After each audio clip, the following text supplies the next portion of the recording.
donde el sol caminaba por la tierra, donde los dioses estaban ocultos en piedras.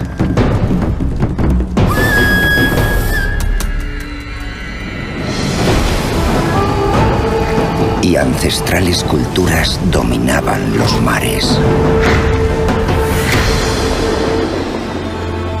Un mundo donde la muerte se transformaba en vida.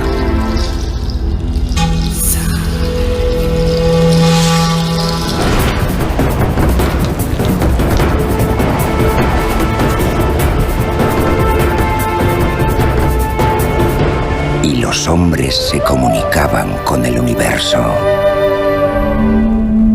En este mundo, donde el espíritu del sol y las lágrimas de la luna protegían a los elegidos,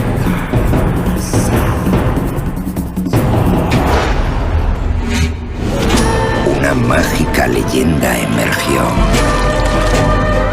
para forjar el imperio de los incas. Destinado a ser una de las civilizaciones más grandiosas de la historia.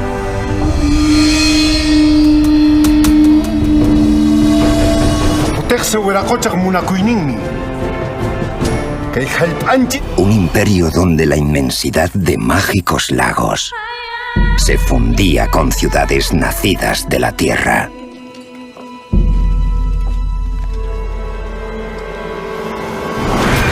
Y los más valientes guerreros viajaban desde océanos desconocidos hasta fortalezas ocultas por la niebla. Perú, imperio de tesoros escondidos. 5000 años de historia que aún sigue viva. Buenos días, jóvenes de quinto año de secundaria. El día de hoy vamos a hablar acerca del poblamiento americano, del primer tema de historia del Perú.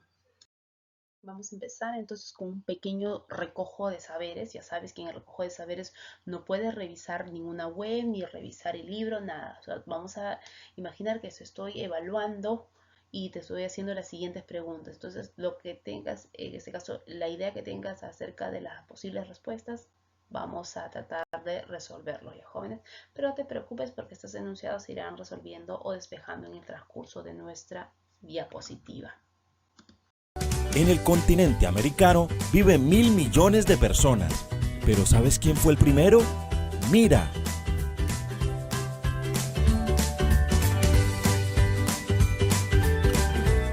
Hoy vamos a estudiar algunas teorías sobre el poblamiento de América.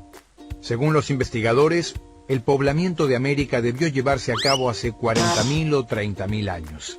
Existen varias teorías, pero la más aceptada es que estos pobladores cruzaron por el estrecho de Bering. Nosotros investigamos que la teoría más aceptada es la de Alex Rlica, que dice que el hombre americano procede de Asia y que el cruce por el estrecho de Bering pudo realizarse durante la era de la glaciación. ¿Encontraron alguna teoría que proponga un origen distinto?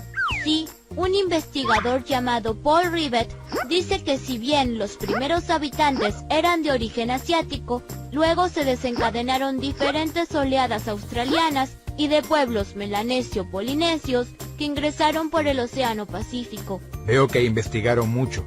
Otro estudioso que se llama Méndez Correa reafirma estos postulados, pero dice que los australianos ingresaron a América por la Antártida instalándose en Chile. Profesor, ¿y en el territorio de México, cuándo llegaron los primeros pobladores? Se calcula que hace 22.000 años, grupos humanos provenientes del norte llegaron a México. Las principales actividades de estos primeros pobladores fueron la recolección de plantas y la caza. Eran nómadas y vivían en chozas o en cués. Existe un testimonio de estos pobladores a partir de los restos del llamado hombre de Tepexpan, que probablemente vivió hace unos 10.000 años. Ese fósil en realidad corresponde a una mujer adulta de aproximadamente 1,68 m. A partir del hallazgo del llamado hombre de Tepexpan, se pudo saber qué tipo de herramientas y objetos usaban los primeros pobladores. ¡Wow! Yo no sería capaz de atravesar todo ese camino ni en bicicleta. Era otra época, Aulis. Antes, ser nómada era su estilo de vida. ¿Por qué será que se llama hombre de Tepexpan al fósil encontrado si en realidad era una mujer? Probablemente porque cuando hallaron el fósil no tenían modo de comprobar si era hombre o mujer, pero luego lo deben haber podido explicar. Mejor sigamos investigando. Aún quedan muchos misterios por resolver. ¡Uf! ¡Qué olor a pata! Recuerda bajar la app de Aula 365 y responde en los comentarios. ¿De qué parte del mundo nos ves? ¡Saludos!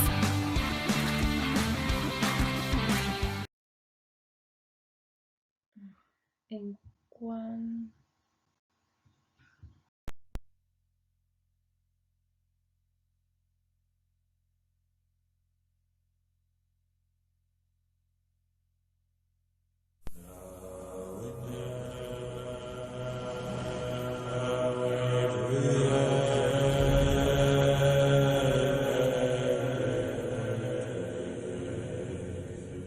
La Tierra hace 18.000 años.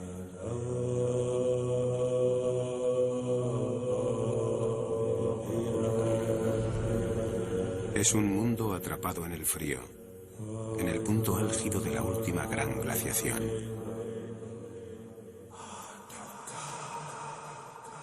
Tras decenas de miles de años, las nieves se han compactado, creando enormes glaciares. Enterrada bajo una capa de hielo de 1,5 kilómetros de grosor, está la Tierra donde hoy viven cientos de millones de personas. Debido al avance de los hielos, el nivel del mar ha bajado más de 100 metros. El lecho marino expuesto casi une a Australia con el sudeste asiático.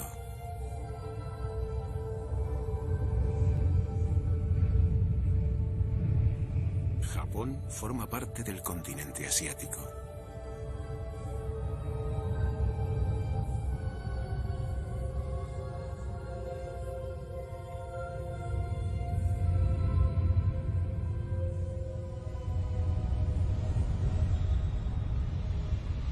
En Norteamérica, el hielo y los glaciares envuelven toda Canadá y el norte de Estados Unidos.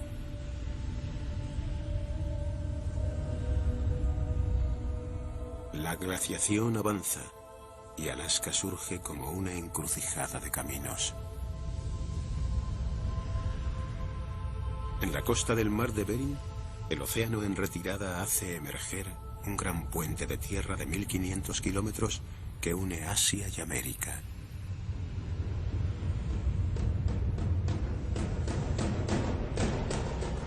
Por él, multitud de criaturas pasaron al nuevo continente. Era el génesis de una gran oleada de vida que inundaría las Américas. Al pasar a la antigua Alaska, las manadas de herbívoros encontraron ricos pastos y fértiles valles donde refugiarse. Pero tras ellos y procedentes de Asia llegaron los feroces carnívoros, tigres dientes de sable, osos gigantes y el mayor de todos los depredadores.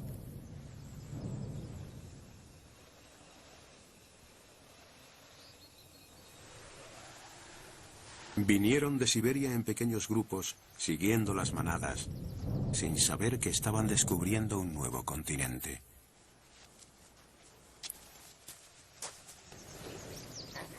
Los cazadores se alimentaban de bisontes, alces, mamuts y de un tipo de reno salvaje llamado caribú.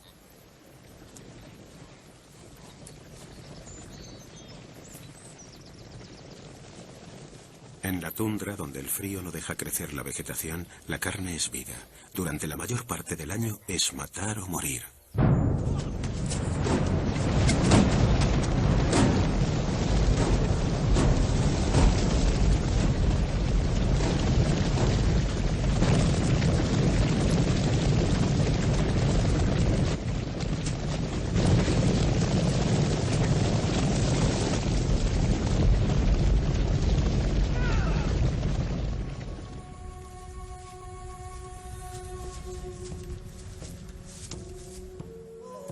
Los cazadores prosperan aquí durante milenios. Pero conforme la glaciación comienza a ceder terreno, se abren nuevos caminos hacia el sur y la mayoría se traslada con las manadas para colonizar aquellas tierras vírgenes. Sus descendientes se convertirán en apaches, sioux, aztecas, mayas, incas e indios de la Amazonia. Sin embargo, algunos grupos permanecen en Alaska. Para ellos, este es un mundo de fuerzas misteriosas y espíritus mágicos. El poblamiento americano. Nosotros sabemos que las primeras bandas de cazadores y recolectores nómades que llegaron a los Andes, en este caso a los Andes centrales, hace aproximadamente 13.000 años, esto quiere decir que encontraron nuestro actual territorio en condiciones geográficas muy diferentes al actual. A ese periodo gélido se le denomina Pleistoceno.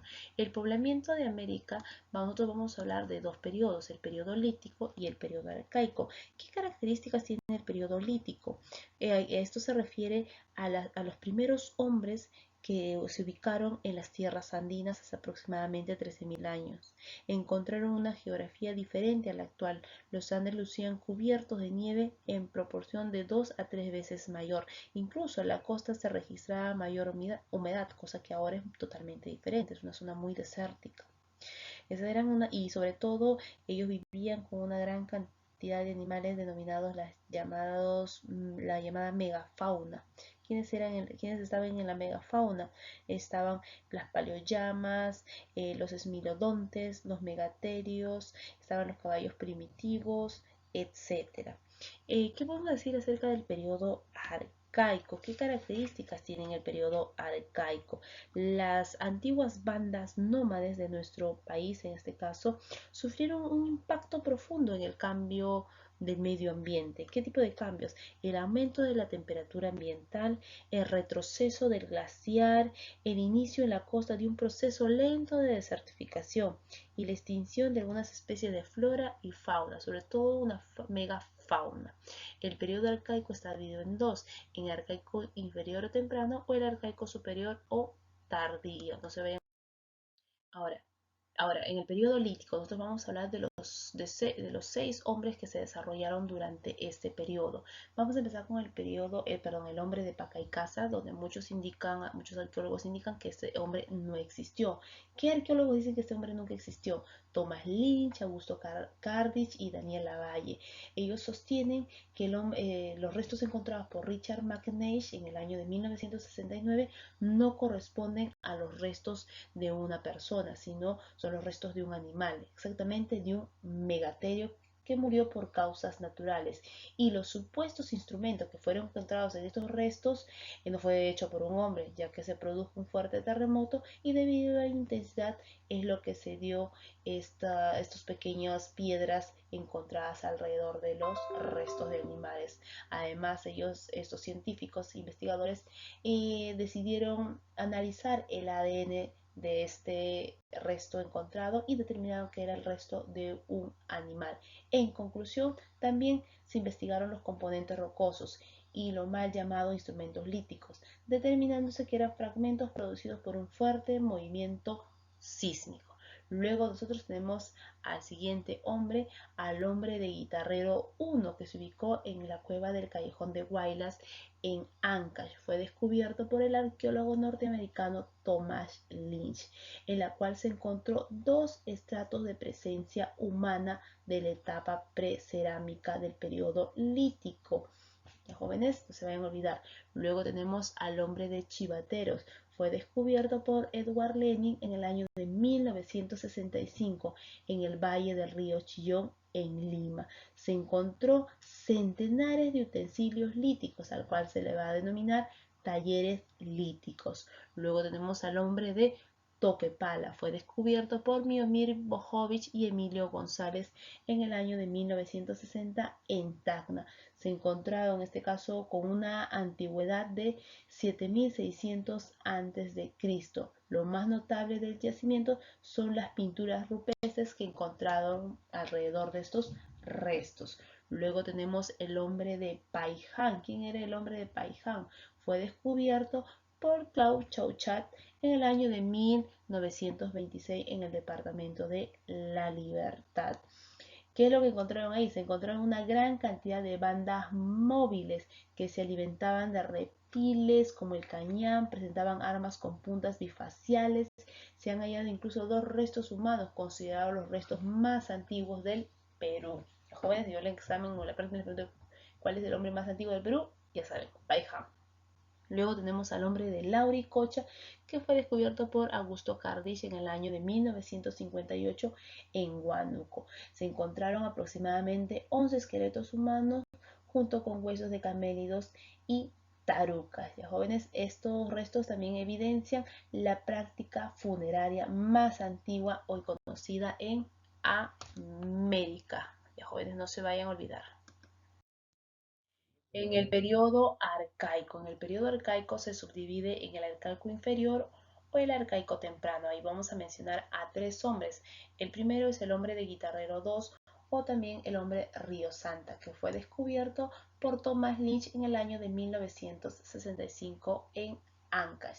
Se hallaron una gran cantidad de cultivo de pallares y frijoles, por ende se le considera a él al primer agricultor de los Andes. Luego tenemos al siguiente hombre, el hombre de Telarmachay, que fue descubierto por Daniel Lavalle. ¿En qué departamento? En el departamento de Junín. Se encontraron grandes evidencias de fogones y los primeros inicios de la llamada Pachamanca. Por ello, en este caso se le considera a él al primer domesticador de la llama, ya que se encontraron evidencias de crianza de camélidos. Luego tenemos al hombre de Chilca, que fue descubierto por Federico Engel en Lima en el año de 1965. En este gran complejo se encontraron una gran cantidad de enterramientos donde tenía la presencia de cuerdas, estacas, batán, había la presencia de un perro, cenizas. Entonces, todas estas evidencias se encontraron aproximadamente hace 3600 años antes de Cristo.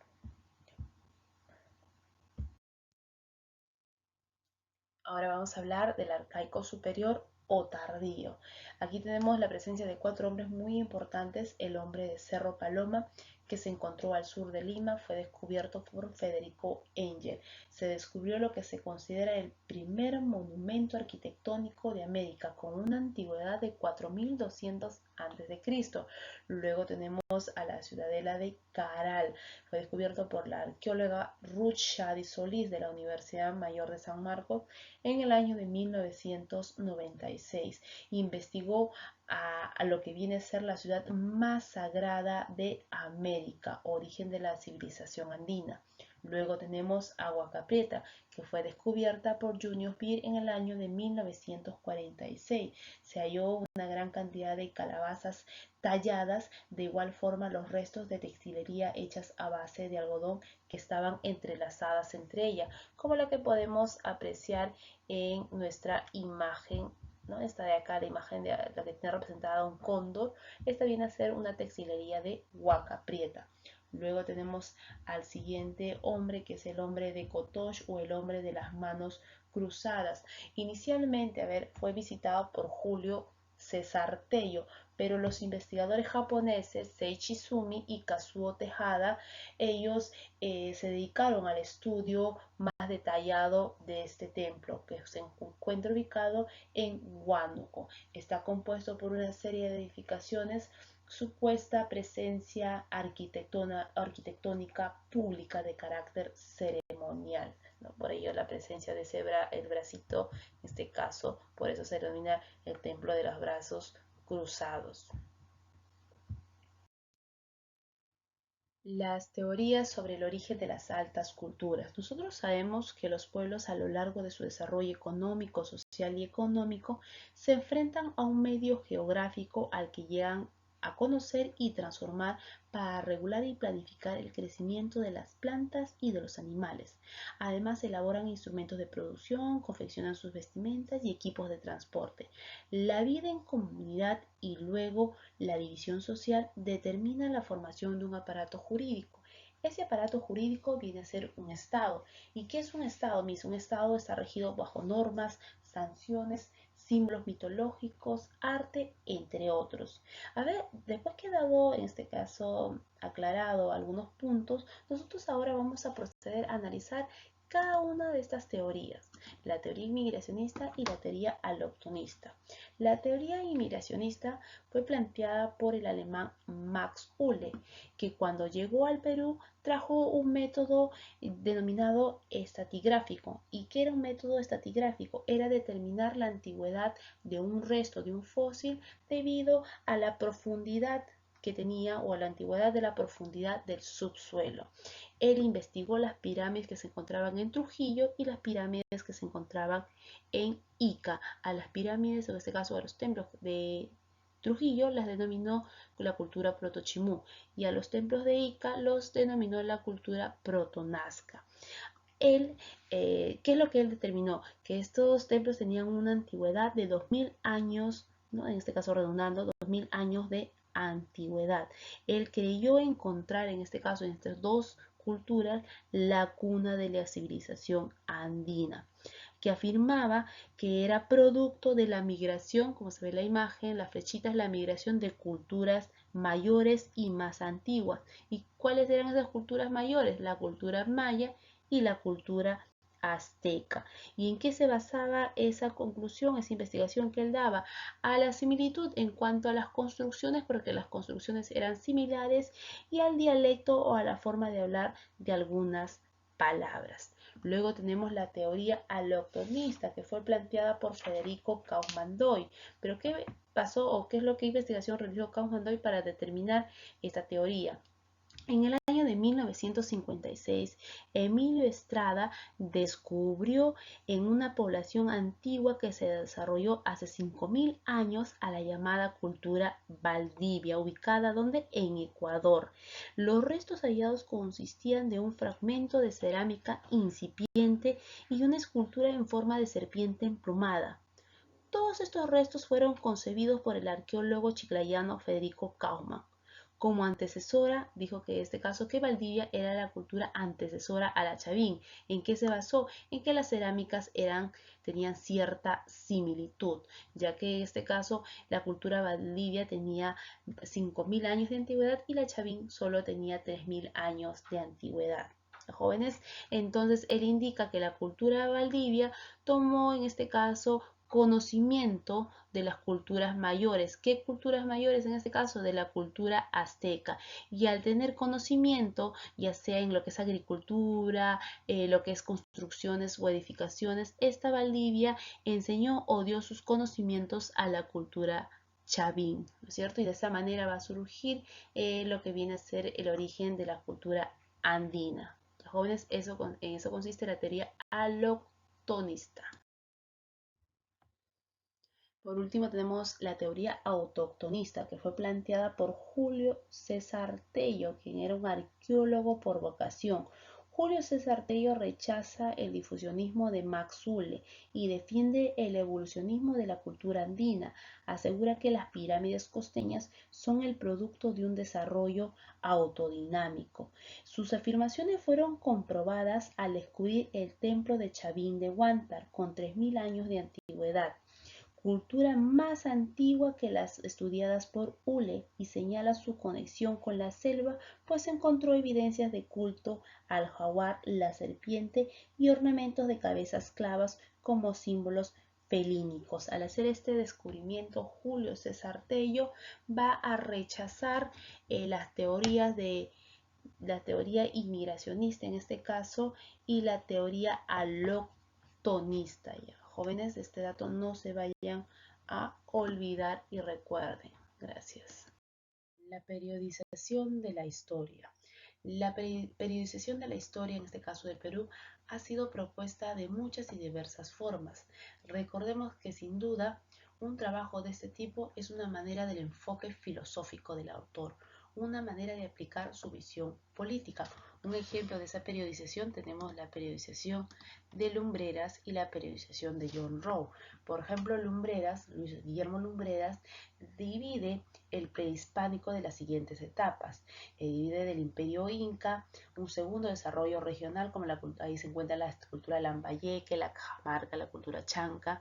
Luego tenemos el Imperio Wari, que viene a ser Wari, la cultura Wari, el primer desarrollo regional, ahí tenemos la cultura Nazca, Mochica, Recuay, y el formativo, donde está la cultura Chavín y las demás culturas antecesores a ella.